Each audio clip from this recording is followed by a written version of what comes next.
டிரான்ஸ்வாலிலே இருக்கக்கூடிய இந்தியர்கள் அவர்கள் எவராக இருப்பினும் கட்டணம் செலுத்தி பதிவு செய்து கொள்ள வேண்டும். பிரஜையாக அங்கு இருப்பவராக வசிப்பவராக பதிவு செய்து கொள்ள வேண்டும். பதிவு செய்து கொள்ளாதவர்கள் 48 மணி நேரத்திலே வெளியேற வேண்டும். மோகன்தாஸ் கரம்சந்த் காந்தி பதிவு செய்யவில்லை. 48 மணி நேரத்தில் வெளியேறவும் இல்லை. கைது செய்யப்படுகிறார். கோர்ட்டுக்கு கொண்டு வருகிறார்கள். நீதிபதிக்கு முன்னாலே நின்று கூண்டில் நின்று கொண்டு பாரிஸ்டர் படித்த மோகன்தாஸ் கரம்சந்த் காந்தி குற்றவாளி கூண்டில் நின்று கொண்டு பேசுகிறார். அப்பொழுது சொல்லுகிறார், ஏற்கனவே இதற்காக கைது செய்யப்பட்டவர்கள் 3 மாத கடுங்காவல் தண்டனை கொடுக்கப்பட்டிருக்கிறது. 500 பவுன் அபராதம் விதிக்கப்பட்டிருக்கிறது. நான் அவர்களை விட கடுமையான குற்றத்தை செய்திருக்கிறேன். இதற்கு தெரிந்து கொண்டதற்கு பிறகு நான் வெளியேறவில்லை. நீதிபதி அவர்களே, எனக்கு அதைவிட அதிகபட்ச தண்டனை கொடுங்கள். இந்த சட்டத்தின் கீழ் எவ்வளவு உயர்ந்தபட்ச தண்டனை கொடுக்க முடியுமோ அந்த உயர்ந்தபட்ச தண்டனை கொடுங்கள் என்று காந்தி கேட்கிறார். மகாத்மா காந்தி கேட்கிறார். நீதிபதி அப்படியானால் இந்த சட்டத்தின் அடிப்படையிலே அதிகபட்ச தண்டனை கொடுக்க வேண்டும் என்று கேட்கிறீர்களா என்று திரும்ப நீதிபதி கேட்கிறார். அதிகபட்ச தண்டனை 6 மாத கடுங்காவல் தண்டனை, 1000 பவுன் அபராதம். ஆம், அதிகபட்ச தண்டனை தான் கொடுங்கள் என்கிறார். ஆனால் நீதிபதி 2 மாத காலம் சாதாரண தண்டனை விதிக்கிறார். அதுதான் முதல் சிறைவாசம். இந்த நிகழ்ச்சியை நான் கூறுவதற்கு காரணம், கொஞ்சம் யோசித்து பாருங்கள். எழுந்து நின்று தலை சுற்றுகிறது, ஒரு வார்த்தை பேச முடியவில்லை என்று திணறினேன், வெட்கப்பட்டு உட்கார்ந்தேன் என்று சொன்ன மோகன்தாஸ் கரம்சந்த் காந்தியின் வார்த்தைகளை கேட்க குமரி முதல் இமயம் வரை கோடிக்கணக்கான மக்கள் காத்து கிடந்தார்கள். வருகிற பாதையில் எல்லாம் அந்த அரையாடை மனிதனுடைய சொல்லை கேட்க தவம் கிடந்தார்கள். அதைத்தான் நான் எண்ணி பார்க்கிறேன்.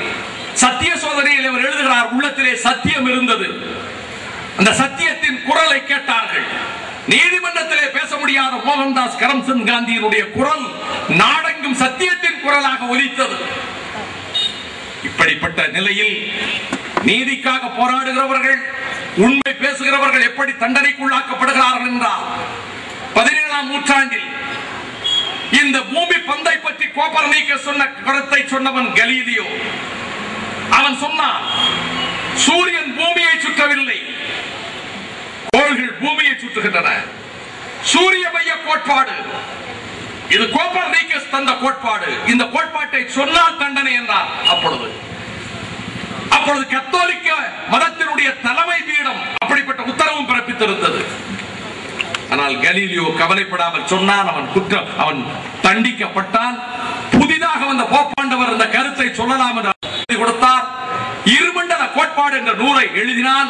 அதற்கு பின்னர் மீண்டும் கூண்டில் நிறுத்தப்பட்டான். சூரியன் தான் பூமியை சுற்றுகிறது, பூமி சூரியனை சுற்றவில்லை என்று நீ இந்த இடத்திலே பகிரங்கமாக சொல்ல வேண்டும். சவுக்கால் அடித்தார்கள், அவனை தண்டித்தார்கள். சாகும் வரை அவன் கைதியாகவே இருக்க வேண்டும் என்று சொன்னார்கள். தண்டனை விதித்தார்கள். கடைசியாக அவனிடத்திலே சூரியன் பூமியை சுற்றுகிறது என்ற கோர்ட்டிலே நீ பலமாக சொல்ல வேண்டும் என்றார்கள்.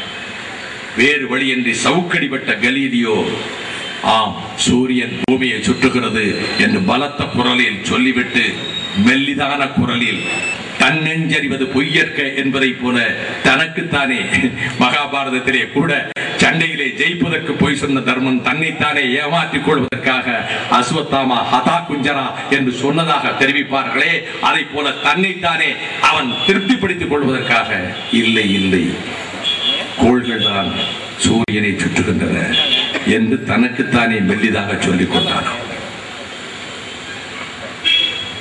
எவ்வளவோ ஆண்டுகள், 1642ஆம் வருடம் அவன் வாழ்க்கை முடிந்தது. தீர்ப்புகள் எப்படி திருத்தப்படுகிறது தெரியுமா நண்பர்களே? 350 வருஷத்துக்கு பின்னால் 1992ஆம் வருடம், 350 ஆண்டுகளுக்கு பின்னர் அதே வாட்டிகன், அதே போப்பாண்டவர் தலைமையில் இருக்கக்கூடிய கத்தோலிக்க மதச்சபை திருச்சபை அன்றைக்கு கலீலியோவுக்கு விதிக்கப்பட்ட தீர்ப்பு தவறானது என்று போப்பாண்டவர் வருத்தம் தெரிவித்தார்.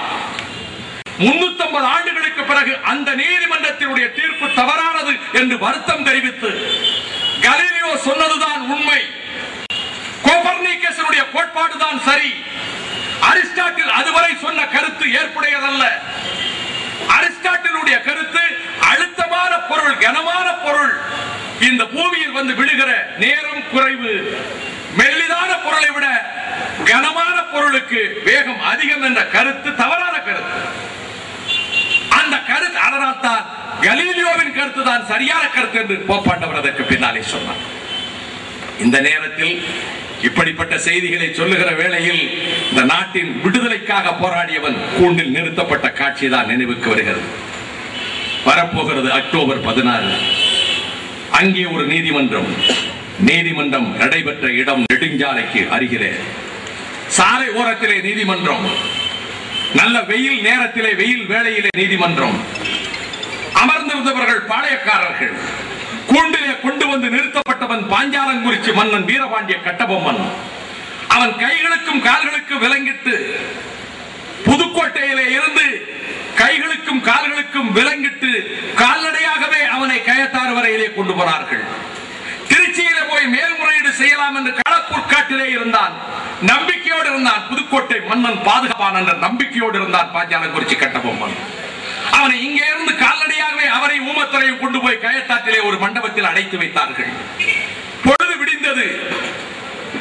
மேல்முறையீடு செய்யலாம் என்று தன் தம்பியிடம் நம்பிக்கையோடு சொல்லிக் கொண்டிருந்தான் முதல் நாள் இரவில். ஆனால் அது நீதிமன்றம் என்றார்கள். அந்த நீதிமன்றம் விசாரணை மண்டபத்திலே கொண்டு போய் நிறுத்தப்பட்டான். நீதிபதி யார் தெரியுமா? எந்த தளபதி வானர்மயன் படையெடுத்து வந்து பாஞ்சாலங்குறிச்சி கோட்டையின் மீது பீரங்கிகளை ஏவினானோ அதே வானர்மயன் இங்கே நீதிபதி.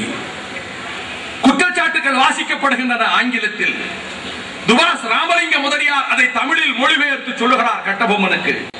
கட்டபொம்மன் பதிலை தமிழில் சொல்லுகிறார். அதை துவாஸ் ராமலிங்க முதலியார் ஆங்கிலத்திலே அதை மொழிபெயர்த்து வானர்மயனுக்கு முன்னாலே வைக்கிறார். பாளையக்காரர்கள் உட்கார்ந்து இருக்கிறார்கள். கொத்தடிமைகள் ஆகிவிட்ட பாளையக்காரர்கள், மண்ணின் மானம் காக்க மறந்த கடமை தவறிய பாளையக்காரர்கள், குறுநில மன்னர்கள் உட்கார்ந்திருக்கிறார்கள். விலங்கு போடப்பட்ட கட்டபொம்மன் மீது சுமத்தப்பட்ட குற்றச்சாட்டுகள் 5. காலத்தின் அருமை கருதி நான் 5 குற்றச்சாட்டுகளை விவரிக்கப்படுவது நேரம் இல்லை. அதில் 2வது குற்றச்சாட்டு, கம்பெனியினுடைய அதிகாரிகளை மதிக்க மறந்தாய். கலெக்டர் ரூசிங்டன் அழைத்த போது அவரை பார்ப்பதற்கு மறுத்தாய். இது 2வது குற்றச்சாட்டு.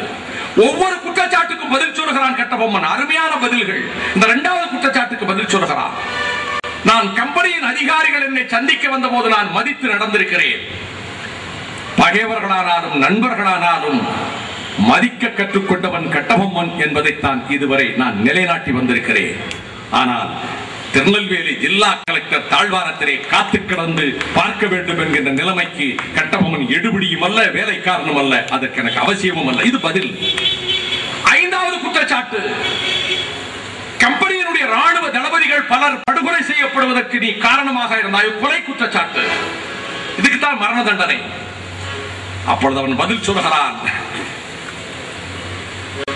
இந்த மன்றத்திலே என் மீது குற்றச்சாட்டை சுமத்தியவர்களே, எனதர்மை பாஞ்சாலங்குறிச்சியின் மீது கம்பெனிக்காரர்கள் படையெடுத்து வருவீர்கள், பீரங்கிகளை கொண்டு என் கோட்டையை தகர்ப்பீர்கள்.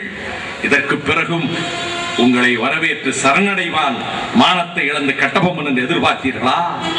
அடுத்து சொல்லுகிறான், அவன் சட்டக்கல்லூரிக்கு போனவன் அல்ல, அவன் பெரும் படிப்பு படித்தவன் அல்ல.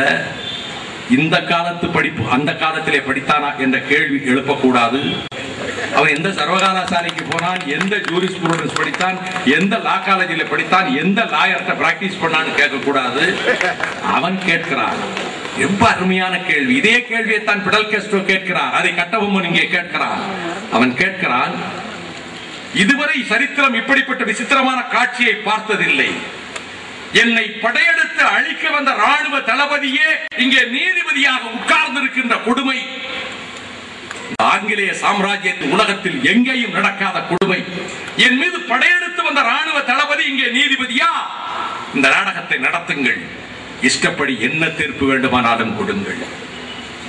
அதனால் தான் அதற்கு பிறகு தீர்ப்பு மரண தண்டனை என்று அறிவிக்கப்பட்டதற்கு பிறகு அவன் குளிய மரத்தை நோக்கி அழைத்துச் செல்லப்பட்டதை பற்றி மறுநாள் பானர்மேன் தன்னுடைய குறிப்பு நோட்டிலே எழுதுகிறான். தீர்ப்பை சொல்லிவிட்டு அவன் போய்விட்டான். பானர்மேன் தூக்கிலே போடுகிற பொழுது பானர்மேன் அங்கே கிடையாது.